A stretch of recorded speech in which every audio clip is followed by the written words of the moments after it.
Hey everybody, and welcome to another Frost Reads Reddit, and today we're going back to r/NoSleep, cause it's one of my favorite subreddits, and, well, it's got a lot of spooky stories to enjoy.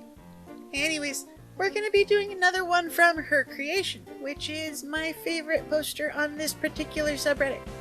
And yes, I know this particular story is fairly old, but it's still really good. It's called I See Faces in Everything, but I never thought they could see me too. Now, I'm one of those people who sees faces everywhere, in the intricate patterns of wallpaper, the trunks of trees, the swirl of clouds in the sky.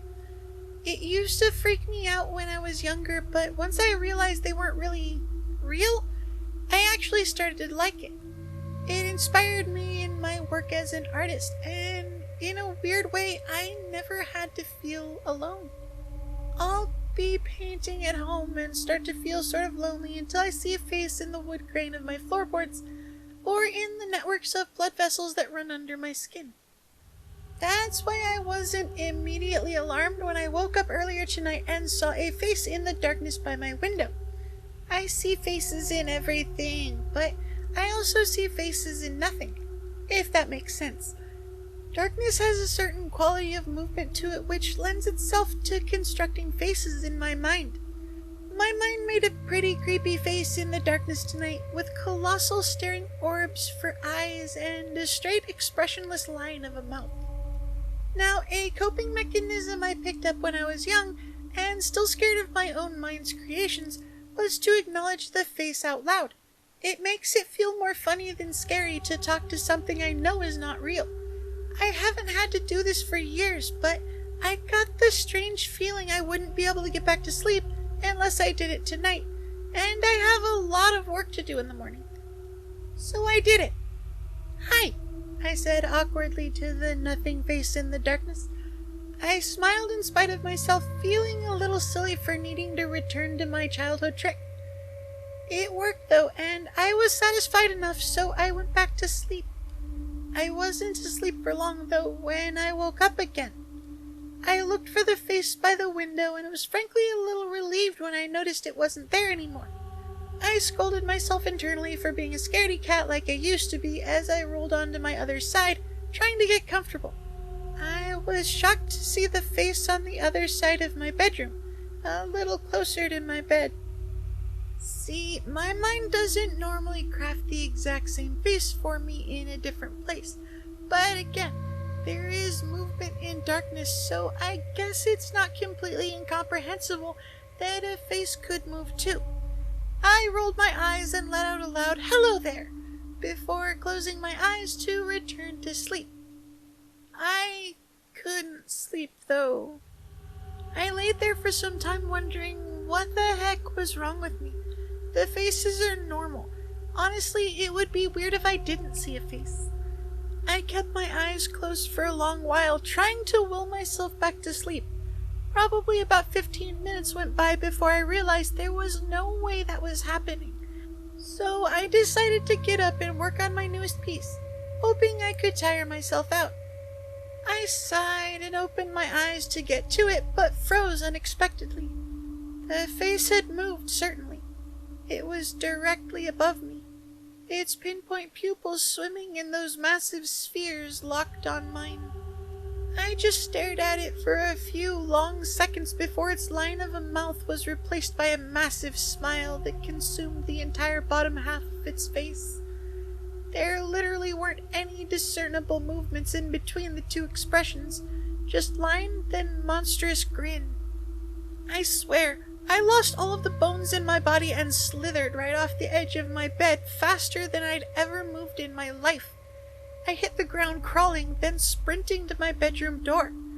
I burst through and slammed it with no regard for my curmudgeonly neighbor downstairs. I grabbed a chair and used it to barricade the door because no way in heck am I going back in there tonight. And I certainly don't want whatever the fluff that thing is to get out here. Now, I'm here to ask, what should my next move be? I thought about calling the police, but I'm not trying to explain this to them. I didn't look back to see if it was still there as I rushed out, but I know it is.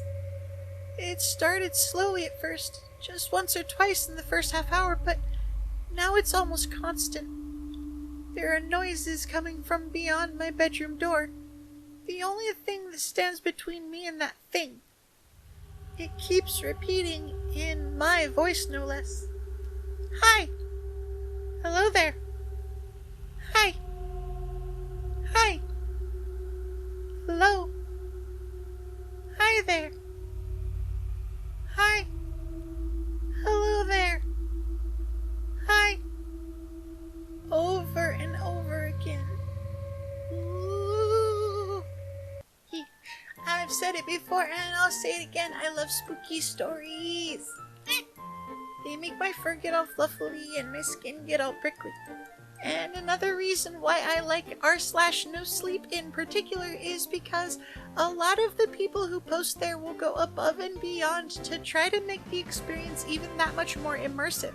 Sort of like on the comments of this story where somebody going by Closeted Strangers said, "You have to get out of that house. Go outside and call a friend so that thing doesn't hear you. I would suggest that you don't sleep alone tonight. I'm really sorry, dude. I don't know what else to say." To which her creation responds, "I'm terrified that if I go into the darkness outside, the face will follow me. It's banging on the door now, still screaming those same 3 words at me in my voice.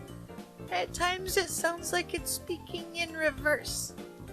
Now, I know there's a lot of people out there who are fans of things like Lovecraftian nightmares, or celestial horror, or giant world-ending things, but personally, I like my horror stories to be more subtle.